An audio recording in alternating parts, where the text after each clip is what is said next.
So I have been involved in Tennis Australia's online and offline communications for the past 10 years. When I started 10 years ago, this man won the third of 4 Australian Open titles. Jennifer Capriati returned from her personal struggles to beat Martina Hingis on a 40-degree day at Melbourne Park.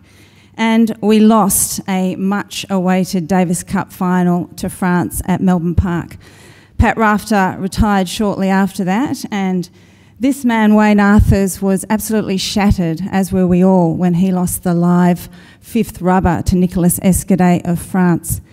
There are no shortages of dramatic storylines in international tennis. There are no shortages of interesting, colourful personalities. And in Australia, the sport, tennis, has been very much part of the fabric of our culture for the past 100 years. When I started 10 years ago, there was one person churning out copy for our websites, and that was myself. But our digital team has since changed considerably to the point where we now have all these people. We're operating more like a digital agency. We have within our unit a video producer, video editor, a photographer who's also the video editor, an editor, a couple of writers, graphic designers, digital designer, a web producer, and a social networker.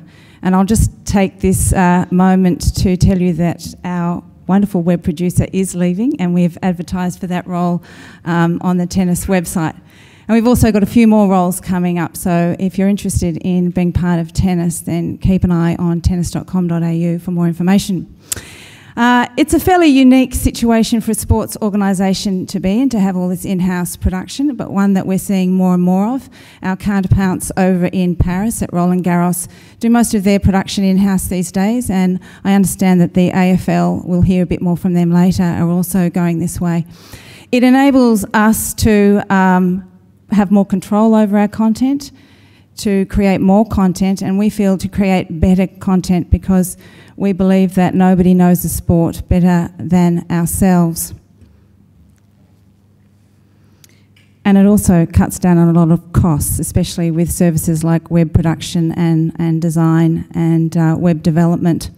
Our approach to covering Grand Slam tennis and to tennis in general is pretty simple. We want to get as many people looking at our content as possible. We want to splash it over as many platforms as we can. The content has to be highly engaging, and we're seeking to develop genuine relationships with our customers. In our team in digital, we fall within the communications department. We're not within marketing. We're more aligned to media and PR. So really our objective is to spread interest in tennis. And as you heard earlier in Ed's introduction, I've had a dual career in my life. I started off in the performing arts and in journalism. Less so the performing arts these days, unless you count public speaking, but I think they're two very different things. In the 1990s, my career path changed again with the internet boom. But I have found over the years that whether tweeting, whether writing online for websites, whether writing a parenting column for New Idea or a theatre review for the Entertainment Guide or a script for Neighbours, yes, I've done that too, the principle is always the same. It's about engaging compelling content, having compelling content. And I don't need to tell you that, whether we're talking to these people out in Garden Square or this man, the newlywed Prince William, who's seen here flipping through the Australian Open program. And last year we made a decision to take the publication of that program solely in-house as well. We felt that we had a partnership with News, who used to produce this for us, and we took a bit of a risk and took that in-house. We edit it, design it, sell all the advertising from it, and manage the distribution on site and to news agencies. So how we cover a Grand Slam? Well, video has seen the greatest growth in our business, and moving forward it's going to occupy much of our thinking. One of the most exciting ventures for us was our live streaming of events, where we married a live stream with social media interaction and building a Facebook chat. And we trialled this earlier, about 18 months ago, with a fairly crude operation at a pro tournament event in Darwin, poking one camera through the wire fence there and watching players like the former junior champion Todd Reid throwing up on court. We've since evolved that where it's a fairly sophisticated operation and one that we can throw together at a very short notice. We don't solely produce this in-house. For this operation, we do call on outside suppliers as well to help us with capturing the feed and encoding the feed, bringing in extra equipment and cabling. And on the left of our screen there is Brett Phillips, to your right, who is the commentator of the AO qualifying stream that we had with Mark Hanley, who is an internal competitions manager. And we're very lucky at Tennis Australia. There's no shortage of people who come in and supplement the coverage. The coverage was going around the clock, and we use former players, present players, coaches, and other media commentators. In the few days of the Australian Open qualifying live stream, we had 300,000 unique visitors in 5 days. That also included coverage of the charity event, the Rally for Relief, the Australian Open Draw and Kids Day. But more importantly, it really primed our audience for the Australian Open, which was starting the following week. You could see this stream off the Australian Open website on livestream.com, on Fox Sports, and on Yahoo, and it was also available on the iPhone and the iPad. We have a partnership with YouTube for our Australian Open Series channel, where we aggregate 5 separate channels under the one umbrella. YouTube are very keen to get on board with us, and they love our content. They'll be going out and selling the channel this year for advertisers. We use last year we had 5 million views to this station.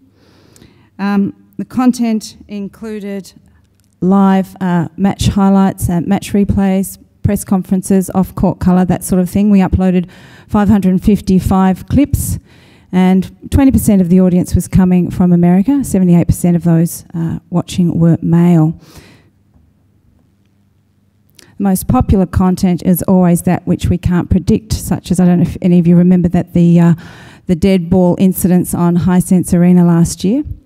And this clip from Agnieszka Radwanska, who, that's quite hard to say actually, who was out on court 6 when her racket completely broke apart, left her with just the shredded handle. Only went for a few seconds, the clip, but it got 700,000 views. Another popular segment that we did in partnership with our major sponsor Kia Motors was the Open Drive, where we had players driving backwards and forwards. We drove them backwards and forwards from their hotel room to the courts and asked them a bunch of questions, off-court questions from an iPad. It's very popular, and we got a lot of the really good players involved. Rafael Nadal, Justine Henin, Marcus Bagdadas, who all forgot to put their seatbelts on. So we couldn't use these clips until we had an animator come in and superimpose the seatbelts. You couldn't tell, could you? And we were asking them questions on their iPad. We also run a quirky little film festival as part of the Australian Open. We started this off a few years ago, and some of our ideas take a little while to grow, and this is one of them. We've got a long-term vision of this to become sort of a tennis trop fest, and we'll be running it solely off YouTube next year. The film festival allows budding filmmakers to submit a short film no longer than 90 seconds, which is the length of a change of ends, and that's why it's called the Changing Ends Film Festival. And you can see the films off the Australian Open website, off a dedicated website, changingends.com.au, off YouTube. And some of the better clips were picked up and shown by our broadcast partner, Channel 7. And here is the winner of this year's People's Choice Award and the Critics Award, being presented with some flowers. He also won $7,000 by the Underbelly star Vince Colosimo. And we have a bit of an awards ceremony on the final Thursday of the event. The films are also shown around the grounds during the tennis. Our partnership with YouTube means that they're more likely to favour us in their promotions, and hopefully we'll have more access to the 33 million friends that they have on Facebook. So to our social media channels, not quite so healthy as YouTube, but we're doing okay nevertheless. This graphic shows our main channels. Our Facebook is now at 350,000 fans. It's grown considerably since the French Open finished, or since the French Open started just a few weeks ago when we put this slide together. We have within our unit a social media unit, which we affectionately called Shmoo. We are the Schmoozies, whose sole purpose is to grow our communities and to educate staff and to get them on board with social networking. So we run in-house training sessions, and we are identifying people who have a specific need to set up different areas of their business with a Facebook or a Twitter account. And we particularly are looking to target people either who have a flair for the medium, who have a natural voice for it, or people who are in a position to offer us unique content, such as tour managers going overseas, travelling with our junior players, players themselves, coaches, our tournament director, Craig Tiley, and people from within our own PR team. It's fairly new. It's something that we've embraced over the last 6 months. Previously, which is why my Twitter account's only 100, so please follow me and beef it up a bit. But previously, I have 200 friends on Facebook, but I consider that I also have 350,000 friends on Facebook. So we're opening that more to staff. Our key message is really, please do it, get on board with it, but be careful, be very mindful of the dangers. And it seems that every other day there's a disaster Twitter story that has everybody nervous again.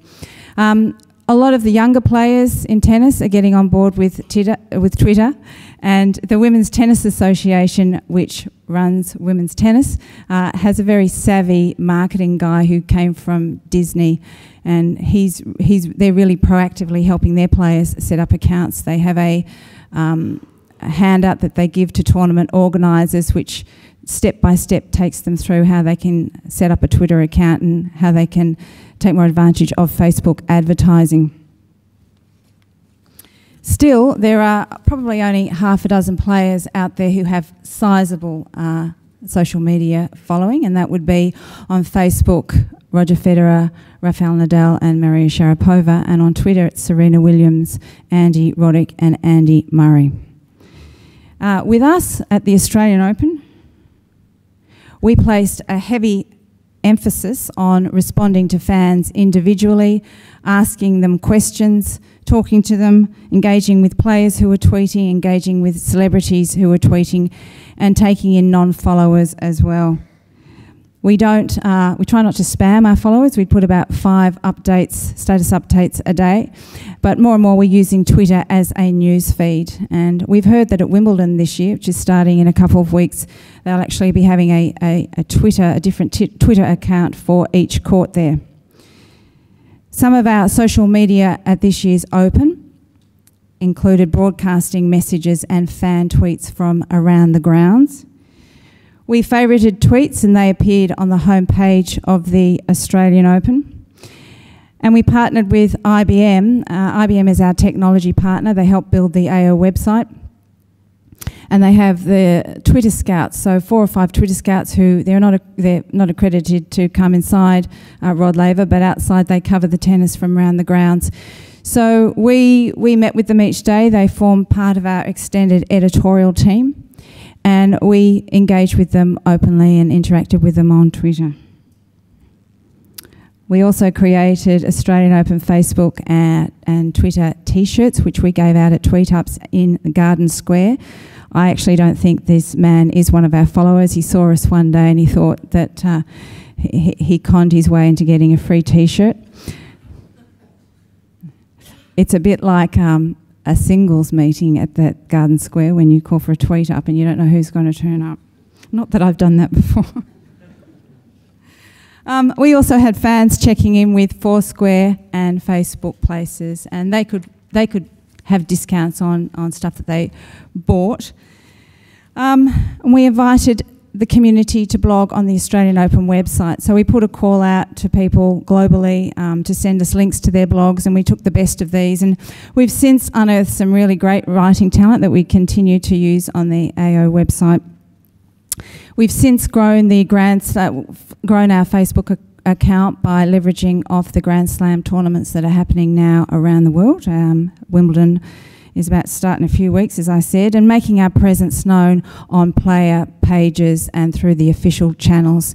We've also experimented with our own advertising because it's the end of year budget and we had a few $1,000s to spend, and I can tell you that that has been extremely, extremely successful. And we kept our advertising very simple. We just had one small graphic which we put on Rafael Nadal's Facebook page saying, Australian Open likes Rafael Nadal. Thousands of followers. Still, the anchor of our coverage is the Australian Open website.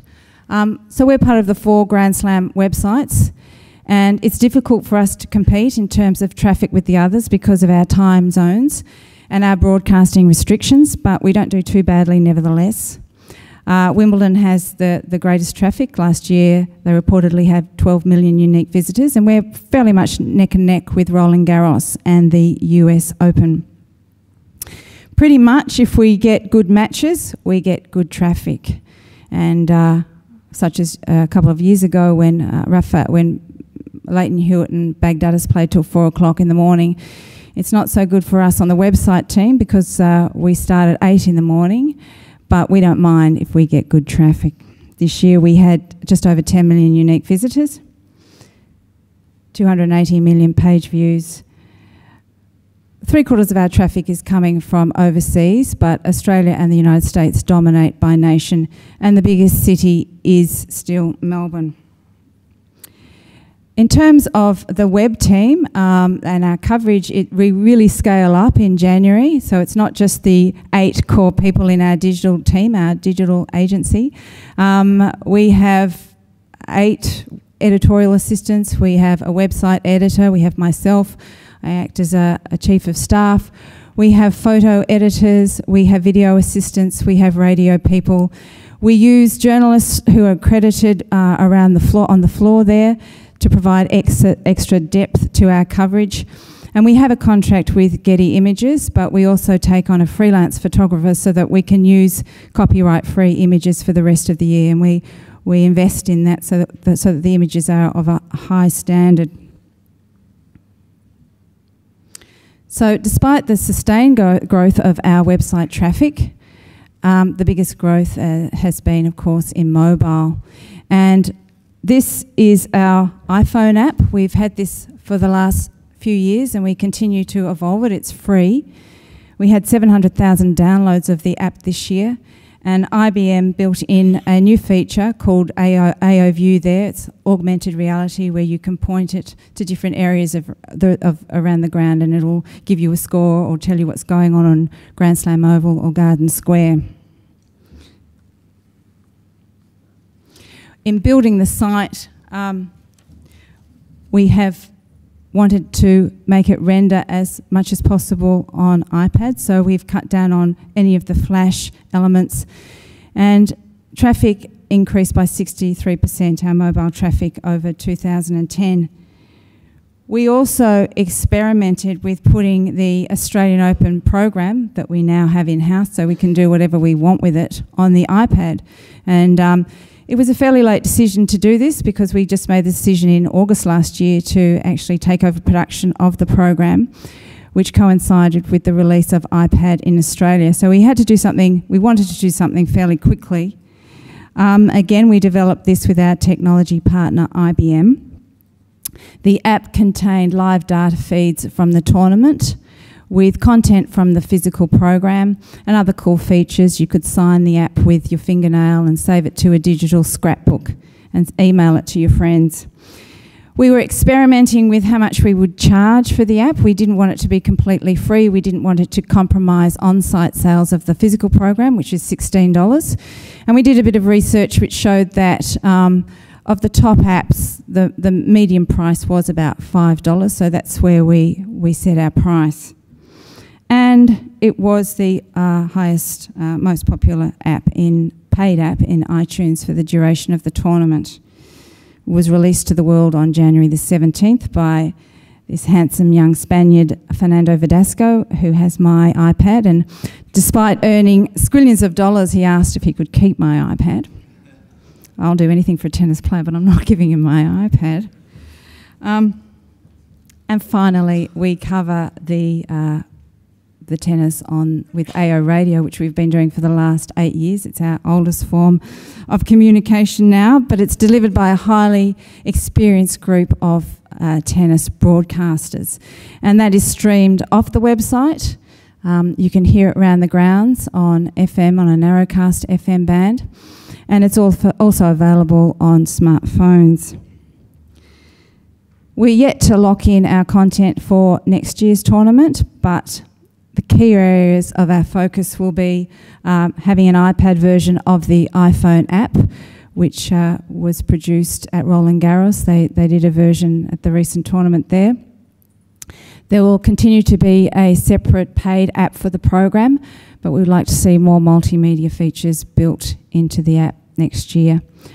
There'll be enhanced mobile offering across all of our websites, so along with AustralianOpen.com, we also produce the the grassroots site, tennis.com.au. We produce AO series sites, 3 of those. Within tennis.com, we have 200 club sites. We have 8 member association sites feeding in from around the country. And we also produce several player websites as well. We use WordPress as our platform of choice. We changed last year. We wanted to have a CMS that was readily, easy to use by a wide cross-section of people and that could do what we wanted to do. Our Australian Open website, though, is built on a different platform with IBM. We'll have more dynamic content for scores, draws and player profiles. So despite all the stuff I've told you before and all the content, that's really just the interiors. This is the foundation of our coverage is our scores and our draws. That's our gold.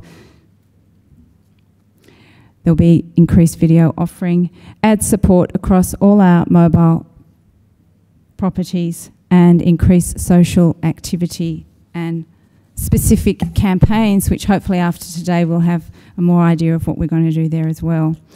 The great challenge for us in the digital team moving forward is to convert our following into real people coming to the tennis and actually taking up the sport and playing it. The WTA recently put out a media release in which they stated that they had 11 million friends on Facebook once they'd aggregated all their player followings.